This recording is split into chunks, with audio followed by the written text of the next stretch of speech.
Iraq के एक छोटे से शहर में सब कुछ शांत था, लेकिन जैसे ही कैमरा हम खींचेंगे करबला की तरफ, एक ऐसी दुनिया का राज खुलने वाला है जहां सिर्फ इतिहास नहीं, जज्बात, कुर्बानी और हक की आवाज अब तक गूंजती है। अस्सलामु अलैकुम दोस्तों, आज हम जिक्र करने जा रहे हैं उस जगह का जिसका नाम सुनते ही आंखों में आंसू और दिल में एक अलग ही इज्जत जाग उठती है। करबला, एक ऐसी जमीन जहां सिर्फ जंग नहीं हुई थी बल्कि इंसानियत, सब्र और सच्चाई का इम्तिहान हुआ था। यही वो शहर है जहां मुहर्रम के महीने में करोड़ों लोग जियारत के लिए पहुंचते हैं, सिर्फ एक सफर के लिए नहीं, एक एहसास के लिए। लेकिन सवाल उठता है, करबला शहर आखिर कब और कैसे आबाद हुआ? यहाँ के मुकद्दस मकामात क्या हैं? और सबसे बड़ा सवाल, वाकया करबला क्यों हुआ? तो चलिए दोस्तों, चलते हैं एक तारीखी सफर पर जहां हर कदम पर एक कहानी छुपी है। करबला इराक के बीचों बीच एक ऐसा शहर है जो इस्लाम की तारीख में एक मिसाल बन चुका है। आज भी जब 9 या 10 मुहर्रम आता है तो पूरा शहर एक जज्बा बन जाता है, कहीं मातम, कहीं दुआएं और कहीं आंखों से छुपते आंसू। करबला की आबादी लगभग 10 लाख है। शहर का रकबा 40 स्क्वायर किलोमीटर, बगदाद से सिर्फ 103 किमी दूर और नजफ से 80 किमी।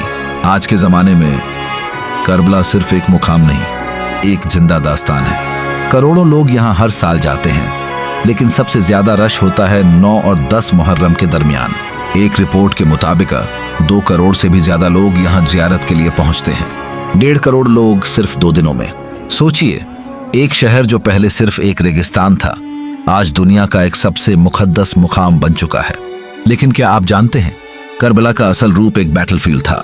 वाकया करबला से पहले यह शहर था ही नहीं, एक सुनसान मैदान था जहां जंग होने वाली थी।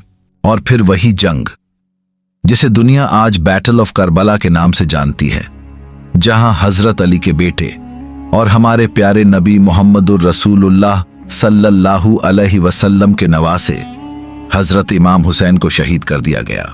यहीं से करबला की आबादी का आगाज हुआ। रौजा ए इमाम हुसैन के इर्द गिर्द लोगों ने बसना शुरू किया और धीरे धीरे ये मुकाम एक शहर बन गया, लेकिन एक रूहानी शहर। आज भी करबला का नक्शा उठाओ तो ये शहर इराक के दिल में बसा हुआ मिलेगा। यहाँ के लोगों की इनकम का सबसे बड़ा जरिया यही जियारत करने वाले लोग हैं, क्योंकि जैसे ही मुहर्रम का चांद नजर आता है, करबला में एक रूहानी तूफान उठता है। शहर 2 हिस्सों में तकसीम है, कदीम करबला जहाँ सबसे ज्यादा मुकद्दस मकामात हैं, और दूसरा जहाँ लोग बसते हैं, रहते हैं। रौजा ए इमाम हुसैन के इर्द गिर्द एक पुराना बाजार है। आप किसी भी गली से गुजारिए, रास्ता रौजा की तरफ ही जाता है। छोटी छोटी दुकानें, स्ट्रीट फूड और इराकी कल्चर का असली रंग, सब कुछ आपको वहीं मिलेगा। ब्रेकफास्ट, अंडा, बीन्स और देसी घी से भरा नाश्ता, उसके बाद इराकी चाय जो आपके जज्बात को भी गर्म कर दे।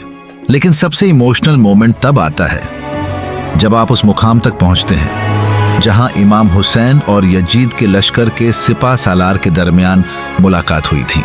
वहां इमाम हुसैन ने एक दिन की मोहलत मांगी थी, सिर्फ एक रात, सिर्फ इबादत के लिए। और उसके बाद वो जंग जिसमें हक का खून हुआ, लेकिन हक हारा नहीं। अब जब बाजार से बाहर निकलते हैं तो सामने एक बड़ा शरई दिखाई देता है, और फिर आती है असली कहानी। वाकया करबला क्यों हुआ? सीन शिफ्ट होता है करबला के उस वाकया पर जहां जज्बात अपने उरूज पर थे, लेकिन हकीकत सिर्फ एक थी, अक्ल का इम्तिहान, ईमान का सबूत और जुल्म के सामने सर न झुकाने का पैगाम। कूफा के लोगों ने वादा तो किया था, आप आइए, हम आपके साथ हैं, अगर जंग भी हुई तो हम कंधे से कंधा मिलाकर लड़ेंगे। लेकिन वक्त पड़ने पर वही लोग पीठ दिखाकर चले गए। और तब 10 मुहर्रम का वो दिन आया जिसने दुनिया की तारीख को हमेशा के लिए बदल दिया। लेकिन दोस्तों, ये सिर्फ एक जंग नहीं थी, ये मजलूम और जालिम के दरमियान नहीं, ये सच्चाई और जुल्म के बीच एक रूहानी जंग थी। एक ऐसी जंग जहां 72 फौजियों का लश्कर 4000 से ज्यादा की आर्मी से टकरा गया। करबला की तपती रेत, 3 दिन तक पानी की एक बूंद तक नहीं, फिर भी इमाम हुसैन के चेहरे पे ना तो शिकवा ना घृम का रंग, सिर्फ एक चीज थी, यकीन, अल्लाह पर यकीन। उनके साथ छोटे बच्चे भी थे, लेकिन उनकी हिम्मत कभी नहीं टूटी।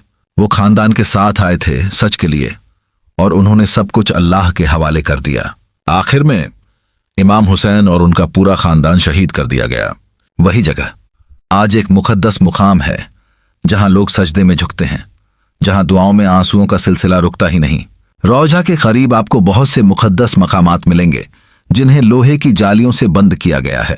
और अब चलते हैं उस रौजा की तरफ जहां शान से आराम फरमा रहे हैं हजरत अब्बास, इमाम हुसैन के वफादार भाई। उनका रौजा सोने के दरवाजे से आपका इंतजार कर रहा होता है। एक छोटी सी सीढ़ी से नीचे जाइए और सामने आपको एक गोल्डन गेट दिखेगा। उस गेट पर नक्श और उसके बाहर एक सहन जहां लोग सजदे में गिर जाते हैं। हजरत अब्बास वो सिपा सालार थे जिन्होंने आखिरी वक्त तक पानी लाने की कोशिश की, और इसी वजह से उनके रौजा पर आज भी एक मशक लटकी हुई है। वो मशक जो प्यास से तड़पते बच्चों के लिए उम्मीद थी, लेकिन उस रास्ते में उन्हें शहीद कर दिया गया। उनका रोजा अंदर से नक्श और निगार से सजाया गया है। वहां तक पहुंचना मुहर्रम के महीने में बहुत मुश्किल होता है।